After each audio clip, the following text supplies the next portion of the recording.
गिर जाएगा 2 मिनट सबर करो, हम इधर टिकटॉक फेसबुक लाइव में बैठा है। तेरा भी दिखाएगा चेहरा? नहीं इधर देखो, नहीं नहीं दिखाएगा? नहीं। क्यों?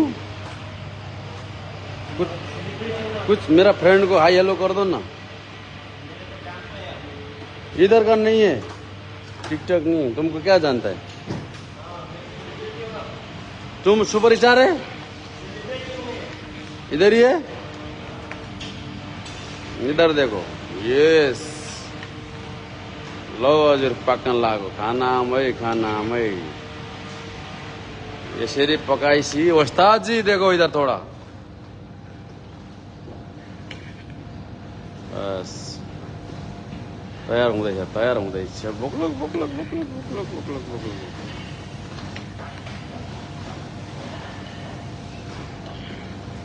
समयको माग जस्तै।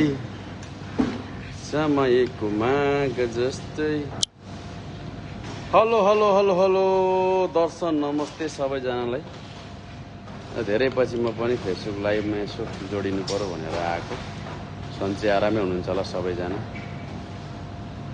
आज हल्का मोड चलेर दुधमा अलिकति चाहिँ चामल पकाएर खाइदिउँ कि भनेर हल्का पकाइदिएको अवस्था। हजुर के छ हजुरहरू? सन्चै आरामै हुनुहुन्छ होला, सबैजनालाई आराम कुशल छ होला भन्दै। अब पहिला त चिठी लेखेर गाउँघरमा सम्झिने चलन थियो होइन, परदेशबाट। अब चिठीको जमाना हरायो, सामाजिक सञ्जाल आयो, फेसबुक आयो, टिकटक आयो, के आयो, सबैजनाबाट टाढा बनायो। अब आजभोलि अब कोही कसैलाई चिन्न छोडे, बाबुआमा, दाजुभाइ, दिदीबहिनी सबैबाट टाढिए सामाजिक सञ्जालबाट। मैले चाहिँ यही फेसबुक लाइभ मार्फत जति पनि मलाई चिन्न हुने, मलाई चिन्ने र मैले पनि चिन्ने जतिलाई चाहिँ आफन्तजन सबै साथीभाइ, दिदीभाइ, दाजुबहिनी, बाबुआमा, सबैजना, काका काकी, भाउजू, भतिजा भतिजिनी, छोराछोरी सबैलाई एकमुष्ट फेसबुक लाइभबाट सम्झिँदै सबैजनालाई चाहिँ अब मैले खिर खान आह्वान गर्दैछु। भात खान भनौँ। जानेको त ढङ्ग केही छैन, ढङ्ग मङ्ग केही पनि छैन।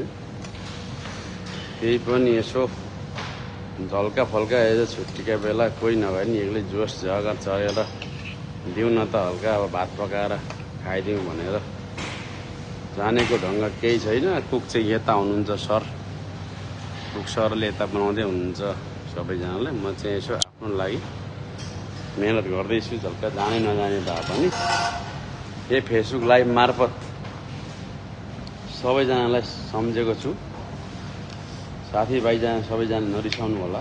कहाँ गयो यो मुर्दार भन्ने खाडीमा चुर्लुममै फसिरहेछ, खाडीबाट निक्लिन सकेको छैन। लगभग देश छोडेको पनि अहिले 18 वर्ष पुरा हुँदै रहेछ। यो परदेशले छोड्ने भएन। सबै साथीभाइ टाढा भए, म टाढा भएँ अरूभन्दा पनि। अब को कता हुनुहुन्छ केही थाहा छैन। साथीभाइ सबै अब मैले भनिगएँ अघि, सामाजिक सञ्जाल आइसकेपछि कोही खोजी निम्ति कसैले गर्न छोडे। मैले चाहिँ फेसबुक लाइभबाटै सबैजनालाई एकमुष्ट सम्झनासहित सम्झेको छु। सबै पुराना साथीभाइ, नयाँ साथीभाइ, जति पनि मलाई चिन्ने, विदेशमा भेटुने, गाउँघरमा सँगै खेलेका, हुर्केका इत्यादि, स्कुलदेखि सबैजनालाई एकमुष्ट सम्झनाका साथ फेसबुक लाइभबाटै मैले प्रत्यक्ष लाइभबाट सम्झना दिएको छु। हेरेर प्रतिक्रिया दिनु होला, को कहाँ हुनुहुन्छ, कस्तो अवस्था हुनुहुन्छ। साथीभाइ सबै छरपष्ट, देश विदेश, कुन अब कता हो होइन, सबैजना छरपष्ट हुनुहुन्छ। मैले एकमुष्ट सम्झेको छु। साथीभाइ, काका काकी, भाउजू सबै पनि जसले मलाई चिन्छ र मैले पनि चिन्छु, सबैलाई सम्झिँदै फेसबुक लाइभ म बन्द गर्छु। मेरो अब तयार पनि हुन लाग्यो, पाक्दैछ, तयार हुँदैछ। आज ल छुट्टीका दिन एकछिन फुर्सद मौका पाएर सबैलाई मैले सन्देश पठाएको छु। सबैले सुनेर हेरेर साथ दिनु होला र प्रतिक्रिया पनि दिनु होला। छोटो भिडियो हजुरमाझ मैले राखेको छु, हेरेर साथ दिनु होला र प्रतिक्रिया चाहिँ राम्रोसँगले को कहाँ हुनुहुन्छ, कस्तो अवस्था हुन्छ र मैले सम्झेको छैन सबैलाई सम्झेर एकमुष्ट नमस्कार गरेर बिदा हुन्छु। हस्त, धन्यवाद।